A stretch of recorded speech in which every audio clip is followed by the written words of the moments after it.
সল্লেচিত একটি ইতালীয় শব্দ, যার অর্থ অনুরোধ বা আবেদন। এটি সাধারণত বিভিন্ন প্রশাসনিক বা আইনি প্রক্রিয়ার অংশ হিসেবে ব্যবহৃত হয়, যেখানে কাউকে কোনো কিছু করার জন্য বা কোনো বিষয়ে সাড়া দেওয়ার জন্য আনুষ্ঠানিকভাবে অনুরোধ করা হয়।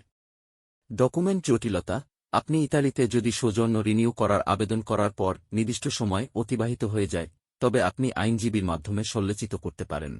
ট্যাক্স নোটিশ: যদি কেউ সময়মতো তাদের ট্যাক্স প্রদান না করে, ট্যাক্স কর্তৃপক্ষ একটি সল্লেচিত পাঠাতে পারে, যা নির্দেশ করে নির্দিষ্ট সময়ের মধ্যে বকেয়া ট্যাক্স পরিশোধ করতে হবে। আদালতের সমন: যদি কোনো ব্যক্তিকে আদালতে হাজির হতে হয়, আদালত একটি সল্লেচিত জারি করতে পারে, যা সেই ব্যক্তিকে নির্দিষ্ট তারিখে এবং সময়ে আদালতে উপস্থিত হতে বলে।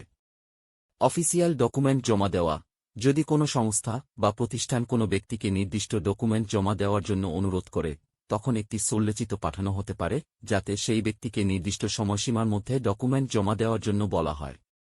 বকেয়া বিল: যদি কেউ কোনো সেবা বা পণ্যের জন্য বিল পরিশোধ না করে, সেই সেবা প্রদানকারী সংস্থা একটি সল্লেচিত পাঠাতে পারে, যা বকেয়া বিল পরিশোধের জন্য স্মরণ করায়।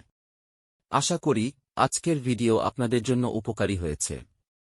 যদি আপনার কোনো প্রশ্ন থাকে, মন্তব্য করতে ভুলবেন না এবং আমাদের চ্যানেল ফলো বা সাবস্ক্রাইব করতে ভুলবেন না। বিস্তারিত তথ্য অনুসন্ধানে আমাদের হোয়াটসঅ্যাপে মেসেজ পাঠান।